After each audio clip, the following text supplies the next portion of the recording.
Olá, seja muito bem-vindo a mais um O Varejista. Eu sou Rodrigo Maia, CEO da GoNowOne, uma empresa do Gouveia Ecosystem, e aqui no Varejista, como eu sempre digo, varejo, consumo, distribuição, hospitalidade, ambiente de negócios, empreendedorismo. E como é que a gente faz para se virar nas situações mais desafiadoras de ter um negócio? Quando a gente pega, por exemplo, pequenas e médias empresas, um dos grandes desafios é como é que eu faço marketing digital que dê resultado para essas pequenas e médias empresas. E por que o desafio? Porque as grandes empresas acabam investindo tanta verba em mídia que às vezes as pequenas e médias ficam achatadas. Não sei se esse é o termo correto, mas acho que esse é um tema muito relevante para a gente conversar hoje no Varejista. Por isso eu trouxe Thaís Campos, que é Head de Operações da Believe Group, que é uma empresa que cuida muito da pequena e média empresa nessa perspectiva do marketing digital, e ela vai contar um pouquinho desses desafios para nós. Então, primeiro de tudo, Thaís, muito obrigado pela sua presença, por aceitar o convite e por aceitar debater um tema tão espinhoso como esse, que é o marketing digital para pequenas e médias empresas. Obrigado. Eu que agradeço, Rodrigo, pelo convite. É maravilhoso estar aqui com você, com todo o pessoal de casa, trazendo sobre esse tema tão importante, né? E entendendo um pouco sobre pequenas e médias empresas, a gente sabe que são elas que geram a riqueza no nosso país. São elas que movimentam o comércio local, são elas que geram empregos. E por que tantas pequenas e médias empresas fecham suas portas ali abaixo de um período de 5 anos após a abertura? Então, o que o marketing digital tem a ver com isso? O que esse posicionamento, né, frente ao digital tem a ver? Então, a gente vai poder conversar um pouquinho sobre isso hoje também. Muito bom. E aí eu já quero começar falando um pouquinho do geral, ainda sem falar necessariamente pequena e média empresa. Marketing digital já virou na internet, já virou assim a terra dos gurus, né? Então todo mundo diz que sabe como fazer tua empresa ficar milionária, você mesmo como empresário ou influenciador ter milhões e milhões de seguidores e ficar... Todo mundo tem uma fórmula do sucesso. E eu digo isso pelo seguinte, eu trago empresários aqui que falam para mim, Rodrigo, não é assim tão fácil não. E assim, não é questão nem de fácil, não é tão simples. Aí minha pergunta bem direta, já para começar com polêmica, eu adoro polêmica aqui, porque assim o pessoal fica mais interessado no tema que a gente adota. Dá para realmente colocar uma empresa, vamos chamar assim, com mais venda do seu produto ou do seu serviço, com mais engajamento, com mais percepção de marca, dá para a gente fazer isso por meio do marketing digital hoje, com essa avalanche das redes sociais na vida de todo mundo? É possível mesmo ou é papo de internet? Primeiro eu vou te responder que é possível e eu vou te falar agora como também. Quando a gente começa a destrinchar o marketing digital, quando a gente começa a entender a nossa missão como Believe mesmo, na nossa missão de democratizar o marketing digital. E o que é democratizar? Nada mais é do que tornar acessível. E aí a gente começa a entender quem é o nosso público. A Believe, ela foi projetada ali para pequenas e médias empresas. Ou seja, na concepção de vocês já queriam esse mercado. Exatamente. Nós já queríamos o mercado de pequenas e médias empresas. Então, o que a gente precisa fazer? A gente precisava entender quem é o nosso público. Quem são essas pequenas e médias empresas? Quais são as dificuldades que elas enfrentam no dia a dia? Então, quando a gente olha para uma pequena e média empresa para investir em marketing digital, a gente está falando de um investimento aí no mínimo de 50 a 70 mil reais. Isso aí falando de recursos humanos, recursos materiais. Isso mês? Isso mês. Então, como que a gente faz isso como Believe, entrega qualidade com um valor muito mais acessível para pequenas e médias empresas? E foi até um pouco do que você trouxe anteriormente, né? Como é que essas pequenas e médias empresas, elas competem em um mercado com as grandes? Porque o ponto, antes de falar até dessa diferença de grandes, pequenas e médias, que é o tópico do nosso papo, eu só quero dar um passo anterior assim. Hoje o famoso custo de aquisição do cliente é cada vez mais difícil de a gente conseguir fazer uma operação ser colocada de pé, né? Ela ser rentável, ser saudável financeiramente. Por isso, o marketing hoje, ele é um marketing de conteúdo. Isso eu estou falando pequenas, médias e grandes. É um marketing de conteúdo, ou seja, o principal marketing é o orgânico ou o principal marketing é de impulsionamento com grana no impulsionamento. O que hoje você, como especialista e head de operações, você enxerga como o grande caminho que as empresas devem seguir? Na sequência, a gente faz essa divisão de grandes, pequenas e médias. Maravilha. Então, quando a gente olha ali para a empresa, independente do tamanho dela, precisa entender qual é a dor de mercado que ela sana. A partir do momento que se entende a dor de mercado que a empresa sana, a gente desdobra para entender qual que é o público. Só que agora, marketing comercial, eles não podem andar em paralelo, eles têm que andar junto. Por que isso, Thaís? Quando eu estou falando de marketing, projetar no orgânico ou no Ads, em mídias pagas, eu preciso entender como é que acontece o funil de vendas. Porque não adianta, já respondendo sua pergunta, gerar um tráfego pago se eu não tenho nenhuma autoridade como empresa, se eu não me projeto, se eu não me preparei para isso, se eu não tenho inteligência ali comercial, se eu não tenho inteligência de marketing. Então não adianta eu trazer, como muitas vezes acontece, pegar uma pessoa ali, vou pegar um design, vou fazer uma arte, vou publicar no Instagram e vou gerar uma campanha e é isso. Não é assim que funciona. Então, para que realmente você entenda o mercado dependendo do nicho. Tem nichos que realmente ele funciona muito mais no orgânico. Tem outros nichos que realmente o Ads ele funciona melhor. Mas para a gente chegar nesse ponto de vista, nessa conclusão, é necessário entender qual que é o mercado, qual que é o negócio do seu cliente.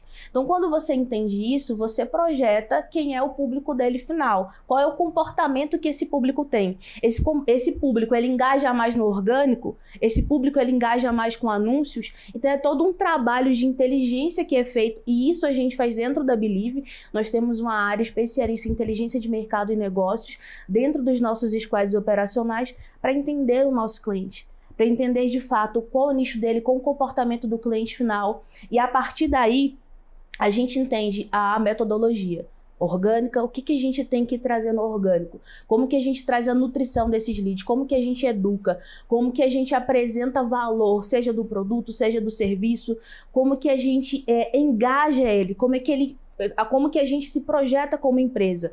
Então, entendendo todo esse cenário, aí a gente traz o planejamento estratégico para falar orgânico, Ads e ambos. E quando você fala entender esse cenário e chegar numa metodologia, e você falou entender o público, né? É algo que eu escuto bastante do pessoal de marketing. A gente precisa entender o público. Concordo, 100%. Aquela famosa frase, né? Muito falada hoje, né? Então, assim, não é foco no cliente, né? É foco do cliente, ou seja, você... famoso calçar os sapatos do cliente, né? Ir para o lugar do cliente e do cliente ver o que ele enxerga, né? Enxergar, melhor dizendo, o que ele enxerga. Então, a pergunta bem objetiva é como faz isso? Porque, claro, quando você ouve isso, entre aspas, por gentileza, do ponto de vista teórico, parece, de certa forma, óbvio. Ou seja, para eu agradar um cliente, eu tenho que enxergar como ele enxerga. Eu tenho que entender a necessidade dele, por que ele quer comprar essa calça, esse tênis, essa camiseta, essa blusa, seja lá o que for, essa poltrona, essa caneca, essa televisão. Preciso enxergar o que ele quer. Entre aspas, por favor, muito entre aspas, do ponto de vista teórico, aqui eu digo para todo mundo, isso é óbvio. Agora, como faz isso? Que tipo de pesquisa vocês fazem? Que tipo de trabalho vocês fazem para entender isso na prática? Principalmente, Thaís, quando a gente fala de pequeno e médio empresário. Porque quando você fala de um período de descoberta, quando você fala de um período, né, de pesquisa, uma grande empresa muitas vezes tem um budget para 3 meses, 6 meses, gastar, investir, melhor dizendo, com essa descoberta. Às vezes a pequena e média empresa não tem. Então como é que faz isso? Maravilha. Excelente pergunta, Rodrigo. E te falando, né, como alguém que já passou por algumas pequenas e médias empresas, isso é uma dor do nosso mercado. Muitas vezes o empreendedor ele nem sabe exatamente qual que é o diferencial do produto ou do serviço dele. E como que a gente como empresa ajuda? Primeiro momento a gente precisa realmente destrinchar tudo. Como que eu encontro quem é o meu cliente final? Primeiro eu preciso saber o meu produto e o meu serviço, ele vem para sanar qual dor de mercado? Tá, é essa dor de mercado, maravilha. A gente faz o seguinte passo. Não sei se já ouviu falar sobre CVBA da oferta. Características, vantagens, benefícios, valores. Fazendo esse CVBA da oferta, a gente consegue destrinchar um pouco melhor, seja o produto, seja o serviço. E a gente faz um por um. Então, entendendo as características, os valores que vai trazer de benefício para o cliente final, a gente começa a destrinchar, tá? Mas esse valor, ele acessa qual público? Quem é o público que realmente tem buscado? E a gente começa a fazer pesquisas. E vai destrinchando passo a passo. Quando você destrincha passo a passo, você verifica que não são todos os nichos que são... Exemplo, a empresa de consultoria. A empresa de consultoria, ela pode achar, inicialmente, que ela vai atender todos os nichos, todos os públicos. Mas existe um know-how que ela realmente se diferencia muito melhor. Então, é a partir desses estudos, é a partir do momento que ele destrincha todo o nível de conhecimento que se tem, e aí falando de qualquer empresa, né, que você consegue chegar no teu público final. E a dificuldade, falando do CVBA da oferta ainda, uma das maiores dificuldades... Só explica melhor o CVBA, porque eu entendo, claro, mas tem gente que pode ser que quer essa informação. Só explica melhor. Maravilha. Então, o que é o CVBA da oferta? Características, vantagens, benefícios e forma de atração. Então, a gente destrincha de acordo por oferta. A oferta, ela pode ser tanto produto quanto serviço. E quais são as características que se tem ao produto ou serviço? Então, você vai trazer, ele é digital, em um ano ele trazer esses benefícios, você vai trazer exatamente todas as características do produto ou do serviço. E vocês fazem essa pesquisa conversando com o cliente? Exatamente. Então, no bate-papo mesmo com o cliente. E vocês acessam esse cliente para fazer essa pesquisa como? Primeiro, o contato que o cliente ele tem com a gente, tá? Nós temos uma geração de leads e ele tem um primeiro contato com um dos nossos SDRs. E o nosso SDR, ele convida para participar de uma reunião, onde nessa reunião a gente vai fazer uma análise. Durante essa reunião que faz uma análise, são os nossos partners que conduzem. E é justamente nessa conversa que nós ouvimos o nosso cliente que está do outro lado. Nós entendemos as necessidades dele. A partir do momento que ele se torna um cliente da Believe, ele tem alguns processos ali dentro da operação. O primeiro processo é o de handover, onde é feita a checagem de vendas, liberação de acesso e onde a gente já faz um pré-briefing. A gente começa a entender o nosso cliente muito melhor. A gente começa a ouvir todas as pessoas que fazem parte ali da empresa. A gente começa a ouvir os setores, começa a entender o objetivo daquele cliente, começa a entender quanto tempo ele tem de mercado, quais foram as melhores soluções criadas, qual é o período. A gente começa a fazer um raio-x realmente completo do nosso cliente. A partir do momento que a gente tem o resultado desse raio-x, a gente cria a persona dele. Quem é a persona dele? Quem é o cliente final? Ou seja, o cliente do meu cliente. Então, nós trazemos essa persona e todo o conteúdo, toda a projeção, ela é feita em cima dela. Então, o que muitas das vezes acontece de erro no marketing digital? Você faz o conteúdo para a empresa, mas é errado. Como que você vai fazer o conteúdo para a empresa? Um exemplo, a Believe não vai fazer o conteúdo para o varejista. Ela tem que fazer o conteúdo para o público do varejista. Então, é exatamente esse momento que a gente precisa ter de raio-x do nosso cliente para entender exatamente cada oferta, falando sobre a característica que eu trouxe, as vantagens. O que é que essa oferta te coloca à frente dos teus concorrentes? Então, aí você diferencia as vantagens. E aí, o que se tem de benefícios? Ou seja, para o seu cliente final, o que ele vai ter de benefício comprando o seu produto ou o seu serviço? Entendi.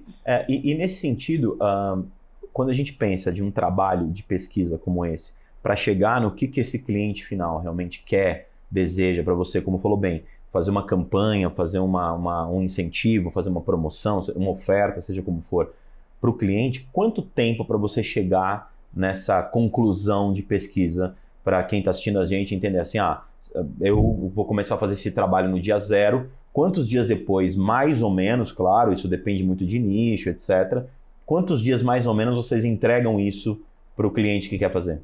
Maravilha, Rodrigo. Desde o primeiro contato com o nosso cliente, a gente já vai tendo vários históricos, né? São perguntas diferentes de acordo com o processo. Mas só após a venda que a gente inicia o que eu chamei de handover. Então, entre o handover e o processo de onboard, que é onde realmente acontece todo esse processo de brainstorming, de entender o nosso cliente, é de 1 a 2 dias. Durante esse processo ainda de onboard, a gente entrega para o nosso cliente a persona e o brand book dele em até 2 dias. Ou seja, digamos que você contratou os serviços da Believe hoje. E a sua primeira reunião de handover ela foi agendada para amanhã. Então, amanhã é feito toda a sua checagem de vendas, é liberado os seus acessos, liberado suas pastas. Nós fazemos um pré-briefing. Após finalizar esse processo, já marcamos uma outra reunião que é de onboard. Ou seja, poderia ser no dia seguinte, poderia ser 2 dias depois, depende muito da sua agenda também. Mas respondendo de forma mais objetiva, esse processo não dura mais do que 5 dias. Tá bom. Vou querer entender melhor esse processo. A gente vai para um intervalo muito rapidinho, 1 minutinho. A gente já volta, principalmente para orientar as pessoas que estão em casa a como é que depois desse processo as coisas acontecem, o engajamento acontece e aí, que é o que todo mundo quer, a conversão, a venda acontece. 1 minutinho, o varejista já está de volta para a gente falar mais de marketing digital na prática para pequenas e médias empresas.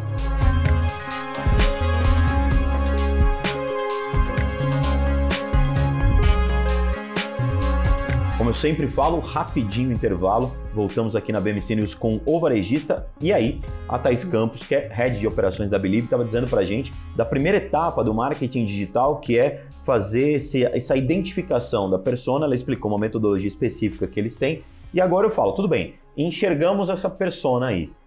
Quanto tempo para fazer resultado? E aí eu vou ter que perguntar, não sei se você vai poder responder, quanto de investimento parte-se para fazer isso? Porque tem gente em casa, tá aí, deixa eu só te contar, porque eu já conheço o público do varejista. Tem gente em casa falando assim, tudo bem, é muito legal o que ela tá falando, mas quantos milhões eu vou ter que investir? Eu tenho que investir 5 mil, 2 mil, 10 mil, 100 mil, 1 milhão? Quanto que eu vendo, né? Quanto que eu invisto, melhor dizendo, né? Para eu conseguir ter venda real, né? Isso é com certeza uma dor que eu conheço empresário, que ele fica maluco. Paguei 5 mil por mês, 10 mil por mês, paguei isso durante 6 meses, então no final, sei lá, gastei 60 mil, 100 mil reais e não vi as vendas voltarem. Quanto tempo e mais ou menos a partir de qual tipo de valor que vocês aconselham algum tipo de investimento para pequenas e médias empresas? Maravilha, Rodrigo. Primeiro respondendo a pergunta inicial, né, relacionada à metodologia, tudo, nós temos uma metodologia chamada Blue Star, onde essa tríade a gente entrega tecnologia integrada, inteligência artificial e os nossos squads operacionais. Então é através dessa tríade que a gente consegue trazer esses resultados. E falando sobre período, essa metodologia ela foi desenvolvida para as nossas formatações. Hoje nós temos 4 formatações: Place Edge, Social, Professional e Premium.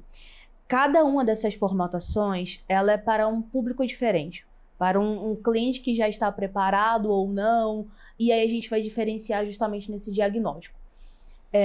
De acordo com a formatação escolhida, em até 10 dias nós entregamos a sua primeira campanha rodando já com automação e integração do seu CRM.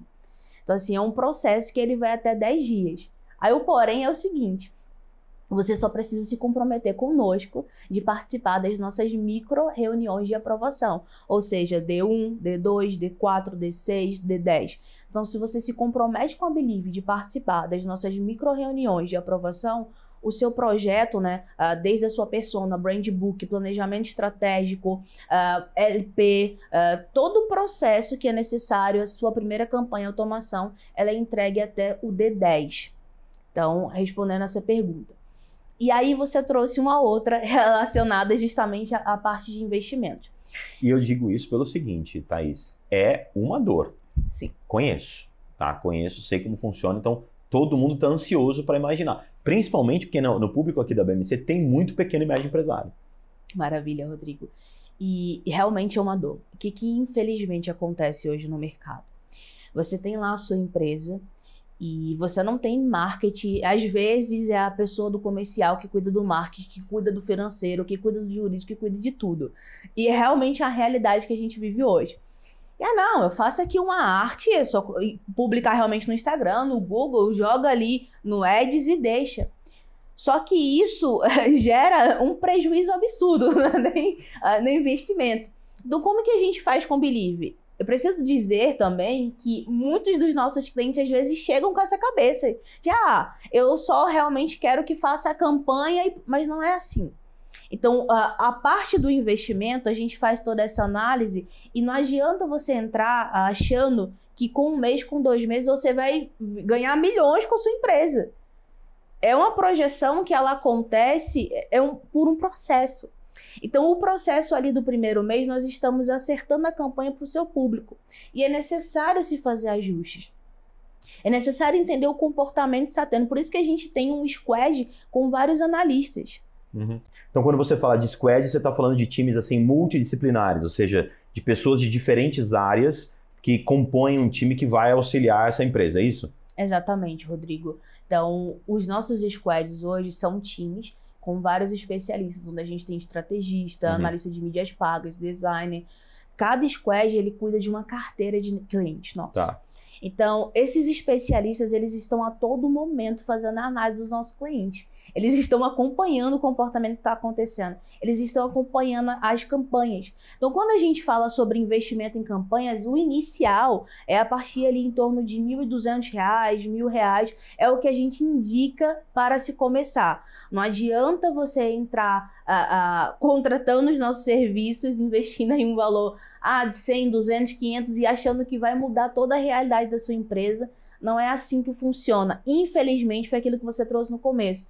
Veio muitos gurus do marketing digital, veio muita gente que soluciona de forma mágica. E não existe essa fórmula mágica. O que realmente existe é você ter um trabalho de inteligência comercial, você fazer acompanhamentos, você fazer ajustes e você acompanhar todo o período. Porque se você seta a campanha, deixa lá performando e deixa os leads caindo, vamos ver no que dá. Não vai funcionar. Então você prepara toda a campanha, você idealiza ela e vai acompanhando o resultado. Quais são os leads que estão chegando? Estão de acordo com aquilo que a gente projetou? Estão, maravilha. Então vamos aperfeiçoando. Então, a partir de R$ 1.000, R$ 1.500, uma pequena empresa pode começar uma jornada de marketing digital. Quando você fala 1.000, 1.500, é de investimento em mídia paga. Isso, investimento em mídias pagas. Verba de mídia. Exatamente. Então, e aí, obviamente, tem um acordo que tem que fazer, por exemplo, com a sua empresa, para ver um acordo mensal com a tua empresa. Mas de verba de mídia, entre R$ 1.000 e R$ 1.500, a pequena empresa pode começar a ter resultado. Inicialmente, sim. Você está certa disso. Inicialmente. Porque tem gente que vai, escuta o que eu estou falando, tem gente que vai entrar em contato com vocês e vai falar, eu quero pagar esses 1.000, 1.500 aí, eu quero ver resultado. Tá garantido isso. Olha só, vamos lá voltar para as formatações que eu trouxe. Vai lá. As formatações, como eu trouxe, Place Ads, Social, Professional e Premium. Perfeito. Quando eu falo de R$ 1.000, R$ 1.500, a gente está falando de um Place Ad. Quem é o Place Ad? É a pequena empresa que ele realmente ainda não se projetou muito bem ainda no marketing digital, ainda se preparando. Então não adianta você trazer uma automação se a empresa você não está nem preparada para isso. Uhum. Você não está nem preparada para outras coisas. Então a gente não vende uma formatação simplesmente para ganhar. A gente vende para a realidade do nosso cliente. Uhum. Se o nosso cliente ele ainda não está preparado, né, não está posicionado para ter um plano Social, Professional, Premium, ele inicia ali no Place Ad. Mas acho que é importante você ter citado isso, né? Justamente para alinhamento de expectativa. Então, esse Place Ads é uma preparação. Exatamente. Mas a minha pergunta é, quando eu falei, e falei sério, né? Olha, o pessoal vai ligar, tudo. Com esses 1.000, 1.500, ele começa a rodar uma operação que gera lead para eles. Exatamente. E que se tiver integrado com o comercial, ele começa a fazer conversão. Claro que o produto dele pode ser de R$5, de R$10, de R$50, de R$100, de R$1.000, seja lá o que for. O que eu estou dizendo assim, mesmo dentro desse Place Ads, ele começa dentro da metodologia de vocês a ter conversão. Seja de 1 ou 2 ou 5, 20 leads. É isso que eu estou perguntando. Exatamente.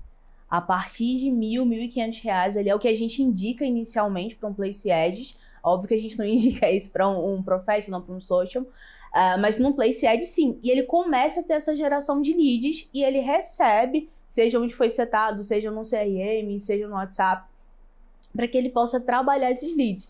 E aí, realmente, acontece as conversões.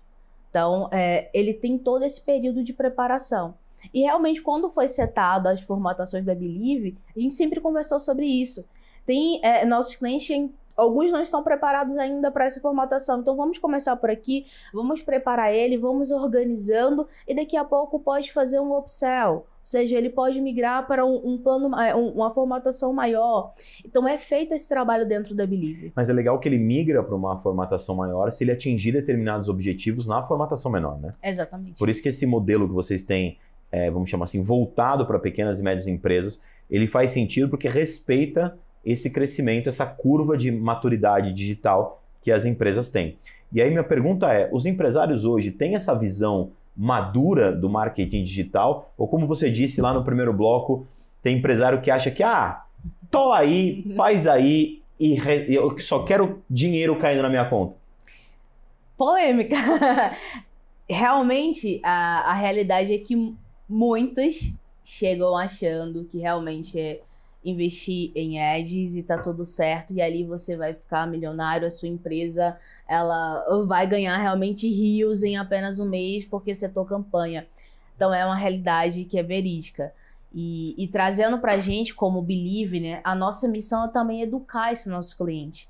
É mostrar para ele que tudo bem que agora ele não está preparado para esse tipo de formatação, para esse tipo de posicionamento, mas nós vamos te ajudar e nós vamos te preparar, nós vamos te projetar, posicionar para que você esteja nesse patamar cada vez mais. E vocês trabalham também ajudando essas empresas com conteúdo, imagino. Porque, como você falou, não adianta ele fazer esse investimento se ele não cria uma autoridade. Se ele não cria uma autoridade e faz só o investimento, quando alguém chega até a página dele, seja em que rede for, aí ele olha e fala, putz, não é aqui que eu quero ficar. Então, paralelamente, ele tem que também criar essa autoridade, certo ou não? Exatamente, Rodrigo. Por isso que eu trouxe no início da nossa conversa sobre o funil de vendas. O que é o funil de vendas? Eu vou destrinchar um pouquinho melhor. Nós temos o topo do funil, que é chamado de tofu. Nós temos o meio do funil, chamado de mofu, e o fundo ali. O que acontece nesse funil de vendas? Nós geramos os leads sim, nós geramos essa projeção da empresa, mas e aí quando o lead ele chega para o nosso cliente? Será que o comercial, será que quem vai atender está preparado para recepcionar esses leads? Então o que é esse trabalho de funil de vendas? Quem está do outro lado recepcionando o lead, ele precisa ter um entendimento de quem está ali no topo do funil. São pessoas que às vezes nem conhecem a sua empresa, não conhecem a sua metodologia, não conhecem o seu produto, seu serviço. E quando você vai fazer uma abordagem muitas vezes agressiva, muitas vezes de nem apresentar o que se faz, nem ouvir o outro lado, você queima a venda, que é o chamado queima a venda, você perde a venda. Então, como que nós educamos o nosso cliente? Quando a gente gera conteúdo para eles, a gente precisa conversar com quem está ali no topo do funil, que às vezes nem conhece a empresa, não conhece a oferta, não sabe nem que tem essa dor, nem sabe nem que tem essa oportunidade de melhoria. Então, a projeção de conteúdos é voltado para isso. Quem é que já está ali no meio do funil? São pessoas que já conheceu o produto ou serviço, já teve algum contato com a empresa, já tem essa consciência maior de que tem a necessidade ou se tem essa dor, ele já está mais aberto a te ouvir, para você apresentar uma proposta. E esse fundo de funil é geralmente quando a proposta é gerada, quando é feita toda a parte de negociação. O que acontece muitas vezes de forma errônea? É que chega os leads e quem vai tratar ali eles já quer fazer uma abordagem de fundo de funil, fazendo uma negociação, apresentando proposta e fechando. Então, quando nós educamos o nosso cliente, é justamente para de ponta a ponta eles entenderem que existe um funil de vendas e que a gente precisa respeitar esse processo. Só assim a gente consegue ter resultados. Resumindo, se não for integrado comercial e marketing de uma maneira inteligente e muito estrategicamente elaborada, não vai funcionar. Exatamente. Thaís Campos, Head de Operações da Believe Group. Ficou muito bom a sua entrevista. Tenho certeza que se você assistiu, você com certeza anotou bastante coisa. Assiste de novo, entra nos nossos canais, assiste de novo. Anota bem o que ela falou, porque acho que tem muito aprendizado importante aí para que as pessoas possam entender o investimento em marketing digital, principalmente para pequenas e médias empresas, que foi o foco hoje da nossa entrevista. Obrigado muito pela sua presença, que você possa voltar várias vezes aqui para a gente poder falar, tá bom? Eu que agradeço, Rodrigo, agradeço todo o pessoal de casa também, pessoal. É isso aí, o Varejista volta aí mais um minutinho com uma próxima entrevista que eu tenho certeza que você vai gostar muito. A gente vai falar de mercado de cafeterias. Prepara o sabor aí, que já vem coisa muito legal aqui no Varejista. Até já!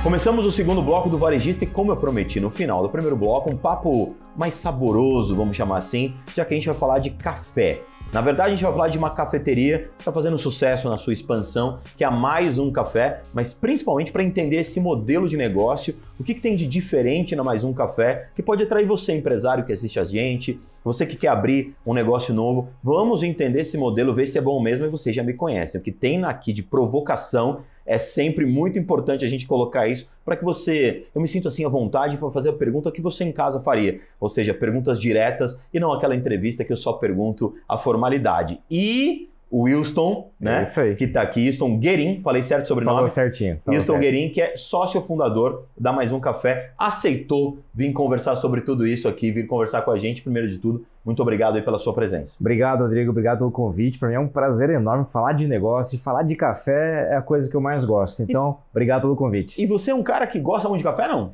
Cara, Ou você só tem um negócio?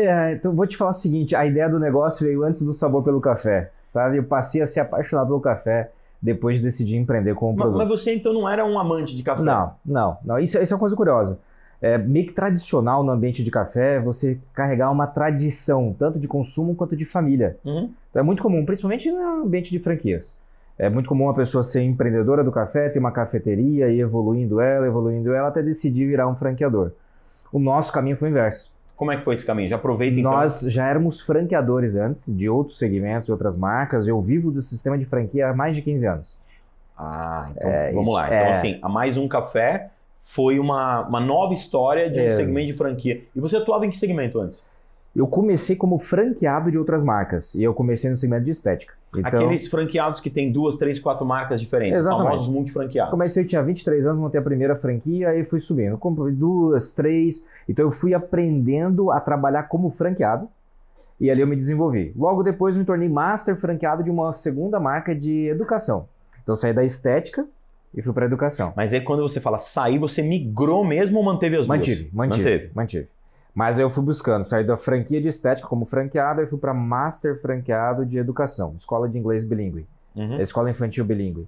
E logo em seguida me tornei franqueador. Aí sim desenvolvi um projeto do zero, que é do meu e dos meus sócios. Que ainda não era da Mais Café. Ainda não era. Era de educação também. Entretenimento para dentro de shopping. Você vê que o cara vai do cosmético, aí o cara acerta na educação e fala, não, agora eu vou para entretenimento. Isso, era uma... Não sossega, o empreendedor não sossega. Não, eu sempre fui militar, então tem isso ainda.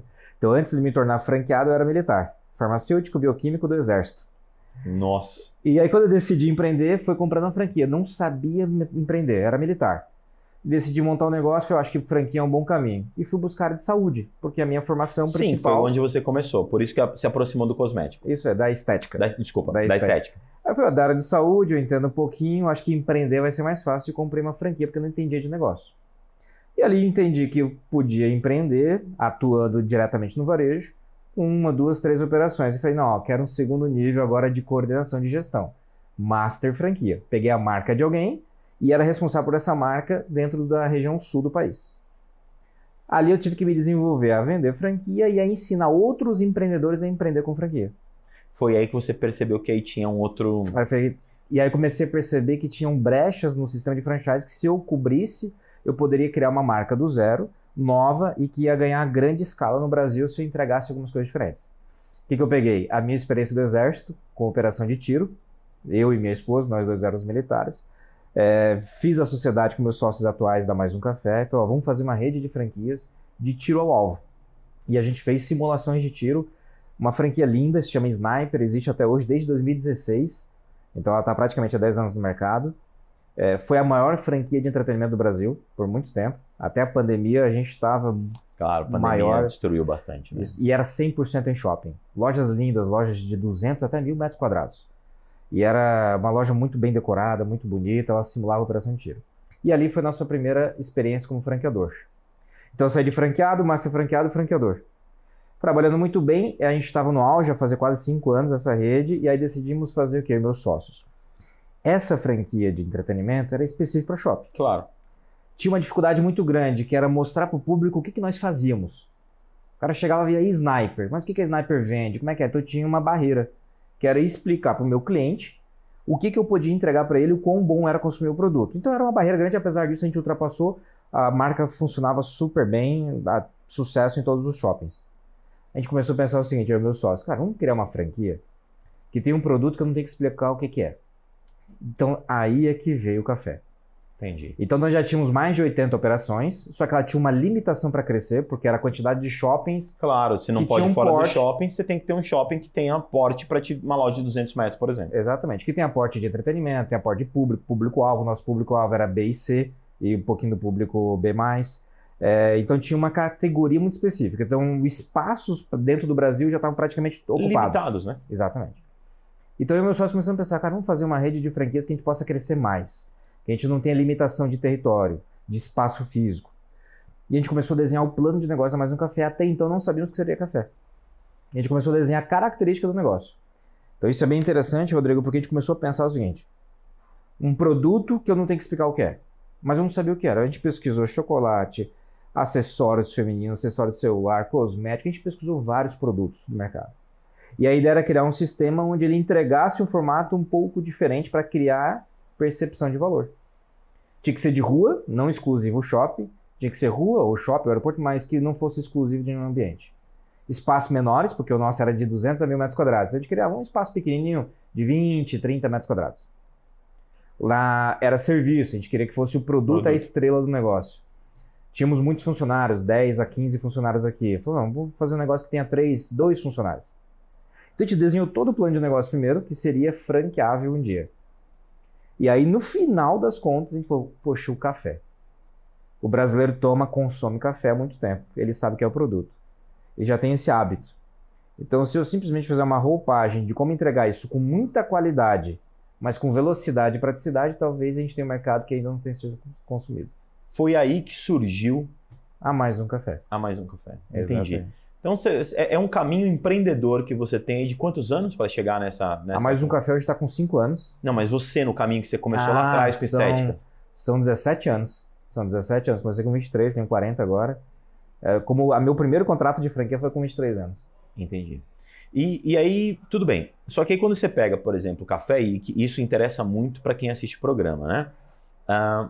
O que você fez para entregar uma cafeteria diferenciada? Ótimo. Porque, veja, café tem em todo lugar. Tem. Café tem num boteco. É commodity. Café é commodity. Café tem num boteco. Café tem a tiazinha da empresa que faz o café. Que é espetacular às vezes não, mas assim, de graça.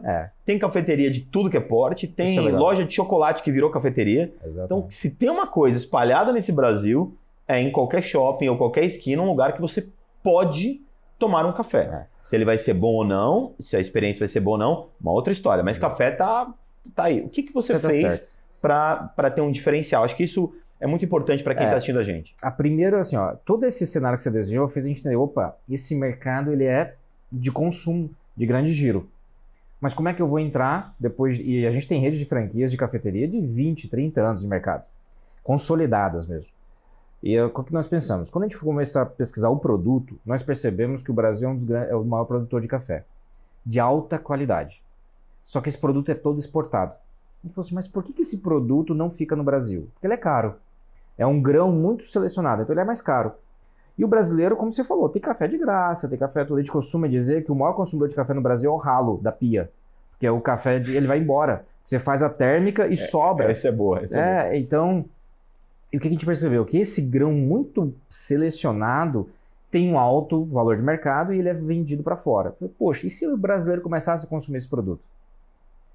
Bom, mas aí quando a gente olha na xícara, durante toda a operação, ele fica caro. Por isso que ele não é consumido no Brasil. Porque o custo operacional no Brasil é muito alto. Tributos, a parte trabalhista... Botar uma loja de pé, né? Custo de ocupação, montar a loja é muito caro e operacionalizar ela é caro. Então daí que veio a nossa ideia. Poxa, se a gente criar um sistema onde a operacionalização seja reduzida, espaço, custo de ocupação mais baixo, menorzinho. Menos funcionários.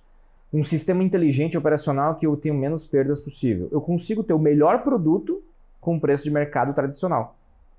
Então o grande diferencial da Mais Um Café hoje, você vai encontrar o melhor grão do Brasil na Mais Um Café. A primeira coisa é essa. Só que tu vai pagar o mesmo preço de um cappuccino de todos esses lugares que você mencionou. O expresso é o mesmo preço de todos os lugares. A nossa margem é menor? Como negócio, não. porque eu trato eu reduzo, eu tenho eficiência operacional. E você trabalha com quanto de margem?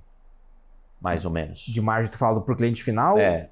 O nosso markup do café ele dá em torno de 3%, 3,5%. Então é um CMV de 30%. Então. De 27% a 30% é o nosso CMV. Que é o CMV tradicional. Isso. De qualquer produto do mercado de Mas café. você está entregando, pelo que está dizendo... Muita qualidade. Muita qualidade com esse mesmo... Eu vou dar um exemplo para você. Tá. Porque daí ele não fica só no café.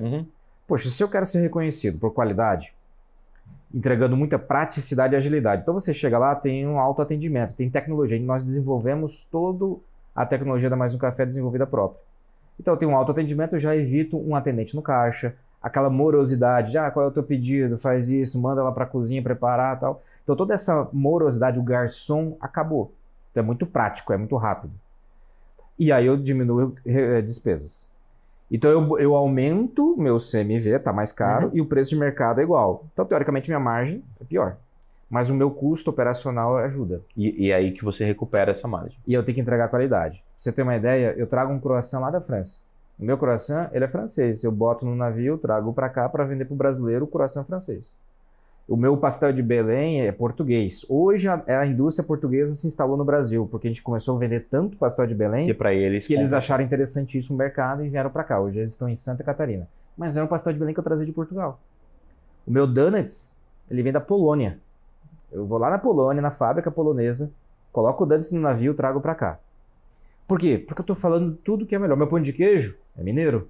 É o melhor pão de queijo que tem, né?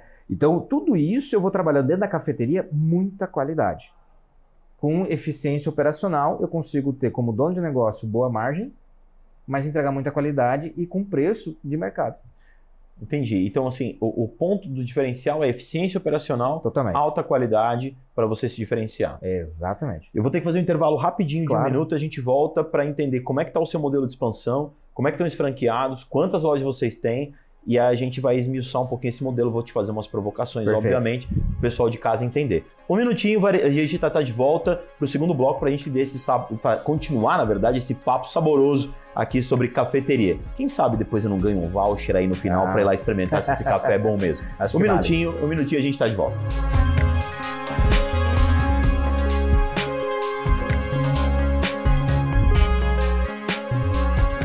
Acho que o tempo do intervalo foi o tempo de você, quem sabe, se já tivesse pronto, ir lá tomar um cafezinho, né? Na mais um teria dado. Olha lá, ele já vendendo peixe. Na mais um teria dado pela eficiência operacional super rápida. Quando você me falou desse modelo menor, mas você falou pão de queijo, croissant, donut, falou mais alguma coisa fora isso? Pastel de Belém, lembrado? Cookie. Como é que você bota tudo isso numa loja pequena e a pessoa enxerga a qualidade? Porque veja, quando alguém... É loja de shopping? É mais um café? Temos shopping, aeroportos, rua. O grande foco nosso é rua, né? Operações de calçada. Mas essas operações de calçada são tão pequenas assim, a pessoa consegue enxergar que ali tem um cafezinho bom, um croissant bom, um pastelzinho de Belém bom? Sim. As nossas lojas não são tão pequenas. Quando eu falo loja pequena, principalmente é a operação pequena. Mas eu tenho uma área de sofá, cadeira, mesa. Tem loja que não tem. Tem loja que é só a porta para calçada, por causa da característica do espaço. Claro. Do bairro, da rua, do fluxo de consumo. Então eu tenho uma loja que ela é literalmente uma janela para calçada. Mas a grande maioria das lojas não. Elas têm lá um espaço de convivência e tudo mais. Mas todas elas têm o mesmo tamanho de operação, que é outra pergunta. De estoque, operacionalizar a cozinha. Isso. Porque eu tenho que ter uma pessoa só operando todo o negócio. Por turno. Então, cada turno eu tenho um funcionário. Tem lojas que o fluxo delas são muito grandes, a gente acaba tendo 2 funcionários no mesmo turno. Mas não é o comum. O comum é ter um funcionário por turno. Então, ele vai atender você, vai preparar a bebida, vai te entregar tudo sozinho. Eficiência operacional. Então, desde a ergonomia dos espaços, tá, até a parte de o produto que eu escolho. Então, o produto que eu escolho, ele não pode ter um manuseio de tantas etapas. Porque eu tenho que ser rápido e tenho que entregar muita qualidade. Se eu coloco muitas etapas, eu fico à mercê do processo falhar. Sim, quanto mais etapas você tem, mais possibilidade de falha. Exatamente. E perdas no meio do caminho e tudo mais. Então, toda a escolha do nosso produto, ele fica vinculado a isso também, essa eficiência operacional, e principalmente porque uma pessoa só vai ter que manipular tudo. Mas a gente tem uma gama interessante de produtos, tá? E o espaço físico, ele é totalmente otimizado com arquitetura, né? Então, hoje tem uma inteligência muito legal de mobiliário, de arquitetura, do processo mesmo, né? Da jornada do cliente dentro da operação foi muito bem pensado. E temos ainda os espaços de convivência. As nossas lojas são bem variadas. A gente tem loja como essa que eu te falei, que é muito pequenininha, que tem em torno de 18, 15 metros quadrados. E temos loja aí de 100 metros quadrados. Tudo vai depender do ambiente que eu estou. Quantas lojas hoje você tem operando? Operando são 320 lojas. 320 lojas no Brasil? No Brasil, temos também no Paraguai, mas não está nessa contagem. Então, no primeiro país onde a gente foi experimentar a internacionalização foi o Paraguai. Já está operando? Já está operando, né? Já está operando lá. A gente já tem um escritório, uma sede que vai começar a trabalhar a parte de expansão dela. A gente já validou com uma operação lá dentro, estamos mesmo para a segunda e vamos iniciar a expansão. E no Brasil são 320 hoje em operação, mas a gente já tem um desenho de mais de 700 lojas, né?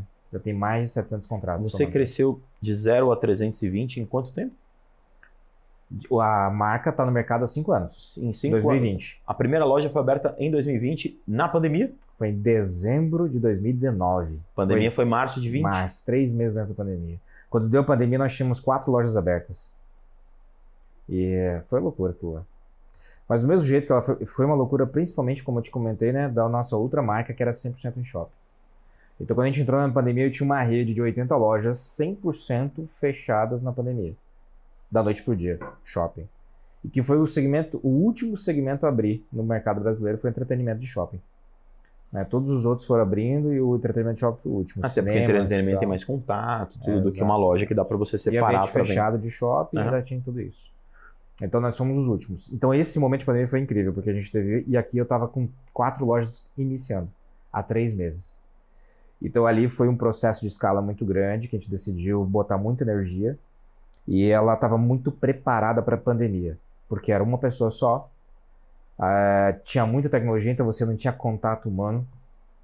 O processo era muito rápido, as pessoas não queriam ficar dentro de espaços. Então ali foi a grande sacada mais um campeonato. Ela estava preparada para a pandemia. E você segue sendo franqueador desses outros segmentos que você falou? Você falou educação, você falou estética. A educação era master franqueado, não tenho mais esse contrato, né? Eu saí dele. A estética tem 1 ano e meio que eu vendi a minha última. Eu fui vendendo todas elas, todas operando ainda, mas eu me desfiz delas. A Sniper, o meu franqueado, um dos meus franqueados que abriu 6 meses antes da pandemia, continuou, trabalhou, faz super bem, durante todos os anos, e hoje ele é o dono da marca, ele comprou, ele quis continuar expandindo, então ele comprou a franqueadora Sniper, e eu tenho uma outra rede, uma rede de óticas, né, que se chama IVS, tem 2 anos também, está com 120 lojas. Então você tem uma rede de óticas e a uma Mais rede Café. de cafeterias. Hoje você está com essas duas. Essas 2 operações. E as outras operações já foram. As outras já não estão mais no meu controle. Por que eu estou perguntando isso? Como é ser empresário no Brasil, cara? Eu acho que essa é uma pergunta importante para quem está ouvindo a gente, porque eu deixei você, eu já sabia um pouco da sua história, até por isso você está aqui. Você era militar. Isso. Teoricamente, algo bem distante do mundo empresarial, em tese. Você foi para 3 segmentos, já vendeu os 3 segmentos, com certeza se capitalizou com isso. Está em 2 segmentos agora, um com 320 lojas, um com 100 e poucas lojas. Como é que é ser empresário no Brasil? Inclusive, hoje eu inaugurei uma ótica minha própria, numa cidade do interior do Paraná. Enquanto eu estou aqui contigo, ela está inaugurando hoje às 10 horas da manhã. Como é que é ser empresário no Brasil e por que essa pergunta, me permita só um complemento a essa pergunta. Está se vendendo muito o mundo da mágica, né? Vamos empreender que vai dar tudo certo. Aí as pessoas acham que empreender tive uma ideia, vai acontecer. Boto ali e vou ser um Wilson. E vou botar 320 lojas. Pode acontecer, é claro que sim, pode não acontecer. Eu não estou querendo nem falar do glamour e nem querer eu também não quero desencorajar as pessoas. Por isso minha pergunta é, nessa perspectiva toda que a gente vive do mundo das facilidades, gerado pela internet, perspectiva do Brasil, macroeconômica, microeconômica, como você falou, as burocracias, como é ser empresário no nosso país, cara? Eu escuto muita gente falar mal sobre a dificuldade de empreender no Brasil. É difícil. Mas eu vou te falar, todo lugar vai ser difícil. É a guerra que você quer lutar. Empreender no Brasil, eu acho assim, é um mundo de oportunidades. O que você só precisa é estar preparado. O brasileiro é muito corajoso. E é o que você falou, ele tem aquela ideia, ele mete a cara. Eu fiz isso. Eu era farmacêutico, bioquímico, professor universitário, militar. Decidi empreender. O que eu fiz? Comprei uma franquia e fui lá empreender. Só que eu não tinha conhecimento para isso. Apesar, eu cheguei a ter 4 franquias dessa marca de estética. Apesar disso, deu certo. Mas eu vou te falar, eu bati muita cabeça. Porque eu não tinha conhecimento básico para isso. E não é só comprar a franquia, eu ter uma ideia e botar lá, ser corajoso que vai dar certo. Então, empreender no Brasil é maravilhoso. Tem muitas oportunidades. O que faz dar certo? Desculpa, é só para você não fugir desse ponto. O que faz dar certo? Educação. A pessoa buscar conhecimento na área empresarial. Eu tenho 2 faculdades, sou advogado, farmacêutico e bioquímico. Tenho especialização, mestrado, tenho tudo, mas eu nunca aprendi nada para empreender. Durante todas as minhas formações, eu não sabia como empreender. Eu não sabia como é que era lidar com pessoas, contratar, vendas, tributário, logística, atendimento, eu não sabia nada, marketing, não sabia nada disso. E você acha que a faculdade de administração ensina isso? Não. Hoje você não vai ter isso. A faculdade de administração ela é uma ferramenta para você empreender, mas ela não é uma formação empreendedora.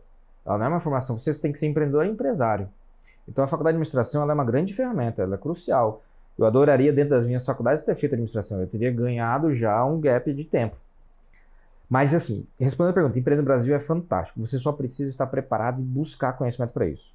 O sistema de franchise, ele tenta fazer isso. Ele tenta te entregar base de conhecimento. Alguma mas coisa vai um depender de pouquinho você. mais mastigada. Né? É. Ele vai te entregar uma parte de marketing para aquela marca, ele vai te entregar logística para aquela marca, ele vai te entregar uma série de facilidades para aquele segmento, para aquela marca. Mas você, como gestor, vai passar por situações diferentes ao longo dos anos. Então você precisa estar preparado para isso. E o que me fez hoje construir, eu tenho o maior orgulho de toda a minha jornada de construção de marcas, marcas que estão no mercado ainda e prosperando. E assim, a quantidade de pessoas que já passaram na mesa comigo, que eu pude desenvolver, se desenvolveram muito, isso é muito gostoso de ver. Mas toda a base foi educação. A nossa franqueadora, eu costumo dizer, a gente não vende café. Nós somos uma escola de gestão de negócio. Nós somos uma escola empreendedora, de empreendedorismo.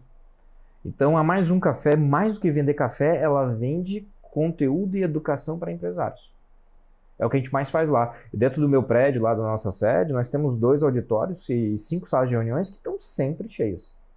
Educação, formação e tudo mais. Então, empreender no Brasil, o problema não é o Brasil, o problema não é o tributo, o problema não é a burocracia. Porque isso você vai encontrar em qualquer esfera. Tanto na esfera militar, que não tem nada a ver com empreendedorismo, você vai ter tudo isso também. Qualquer área vai ter isso. Só que a diferença é que para as outras áreas a gente se prepara. Para eu dizer que eu sou farmacêutico, eu fiquei 4 anos na faculdade para eu dizer que eu sou farmacêutico. Para eu ser advogado, eu fiquei 5 anos na faculdade para dizer que sou advogado. Para eu dar aula na faculdade, eu tive que fazer mestrado e pós-graduação, eu tive que estudar. Mas para ser empresário, pergunta para alguém que é empresário, o que você fez para ser empresário? Abri um CNPJ, comprei uma franquia. O cara não se preparou. Então, porque para tudo, para ser dentista... Depois a gente não sabe porque deu errado, né? Você pergunta para o dentista quanto que você estudou para poder cobrar uma consulta de odontologia... E poder fazer com segurança, sei lá, um canal de um dente. E para poder colocar em qualquer cadastro que você faz, o que é a sua profissão? Dentista. Ele estudou 5 anos no mínimo, muito. E investiu muito para isso. E aí o empresário acha que para ser empresário não precisa, por exemplo, claro, 5 anos é só um exemplo, claro. Não precisa de 5 anos de estudo. Exatamente. Você acha que aí que é o ponto? Aí é o que eu vejo. Mas eu posso te provocar? Claro. Você começou como empresário sem nenhum conhecimento. Exato. E abriu tua primeira marca. Isso não é um risco? Muito. Teoricamente não é o contrário do que você está dizendo agora? O que eu quero dizer para você? Isso. Uma provocação positiva. Claro, claro. Você foi lá, você era militar, farmacêutico, como você disse, quero empreender. Em vez de buscar conhecimento, comprei uma franquia. Você comprou uma franquia. Que é o que você falou que todo mundo faz. Que é o que todo mundo faz. E a minha pergunta é, você aconselha hoje, quem está ouvindo a gente, a fazer o que você fez ou se preparar primeiro e depois fazer? É isso que eu quero dizer. Maravilhoso. E eu sempre falo o seguinte, se você tem possibilidade de acessar esse conhecimento antes, já acessa. E Houston, mas eu não vou conseguir, eu não sei onde buscar isso. Aí se você for para a área de franquias, a minha sugestão, busque estruturas de franquias que vão te dar isso. Tá. Por exemplo, o meu caso foi muito arriscado, tanto que eu fui muito mal no início. E eu patinei, perdi tempo e dinheiro, porque a minha franqueadora naquela ocasião, a qual eu participava, que eu era franqueado, ela era pequenininha no interior de Santa Catarina. Ela não tinha estrutura, eles não sabiam entregar isso. E tá tudo bem. Hoje eles cresceram, evoluíram muito. Eu tenho o maior prazer de dizer que eu participei dessa evolução. Mas lá eles não me entregavam isso, nem era proposta entregar. Então realmente eu não comprei aquilo. Eu comprei a marca, processos, e eu segui. Mas eu não me formei. Então o que eu sugiro? O sistema de franquia, se você buscar a marca que vai te entregar isso, ela já vai ser uma espécie de escola para você. Para que você se forme nisso. E aí foi aí que eu juntei com meus sócios, para eu falar assim, vamos montar uma franqueadora, no caso de tiro, mas eu falei justamente para eles, a última coisa, eles falaram, mas a gente não sabe ser franqueador na época. Eu já tinha empreendido, fazia 6 anos que eu era franqueado, já era empresário, já tinha me formado nessa escola. Eu falei assim, a gente vai se destacar porque a gente não vai vender um plano de negócio, a gente vai vender uma formação empresarial. Tanto que o meu primeiro franqueado da minha vida é o Breno, lá de Fortaleza. Eu falo com ele até hoje, isso faz tem 10 anos já. E ele hoje é um mega empresário, ele tem uma estrutura muito... E ele fala, eu falei com ele esses dias e foi, Houston, foi uma escola Sniper para mim. Porque o que eu aprendi, ele era um menino. né? Hoje já é pai de família, tudo mais. Eu, cara, eu aprendi tudo que eu sei hoje como empresário dentro da Sniper. Ou seja, formação, né? Então, o destaque nosso, desde a época da Sniper e hoje na Mais um Café, é a formação empresarial. Porque também é com essa formação empresarial que o negócio, a unidade de negócio, o franqueado com a sua unidade vão fazer ela dar certo também, não é isso? Ele vai estar preparado para o cenário. O mercado ele vai te bater, saiba disso. Em algum momento você vai levar uma palmada do mercado. Eu diria, fica tranquilo, a vida vai te bater. O mercado, a vida vai te bater. Vai, o mercado vai. Houston Guerin, muitíssimo obrigado pela sua entrevista. Agradeço. Deixei para o final essa questão mais pessoal, mais polêmica, para o pessoal poder acompanhar. Fantástico. Foi fantástico você dizer um pouquinho da sua experiência. Agradeço demais a sua presença. Assim que abrir novas unidades, novas franquias, novas ideias, já é meu convidado para voltar aqui, Maior pra prazer. gente bater mais um papo. E eu quero dizer o seguinte, vou me convidar. Vamos tomar um café junto na Mais Um Café. Temos que ir lá. Que aí a gente conversa mais. Com certeza. Obrigado, Rodrigo, pelo convite. Foi um prazer falar com todos vocês. Eu que agradeço, muito obrigado. Esse foi o Varejista, eu sou o Rodrigo Maia, CEO da Go Now One, uma empresa do Gouveia Ecosystem, e a gente está sempre aqui com o Varejista, com entrevistas tão interessantes como essa que foi do Houston. A gente se vê no próximo programa aqui de O Varejista, BMC News, informação que gera valor. Um abraço, até a próxima. Até.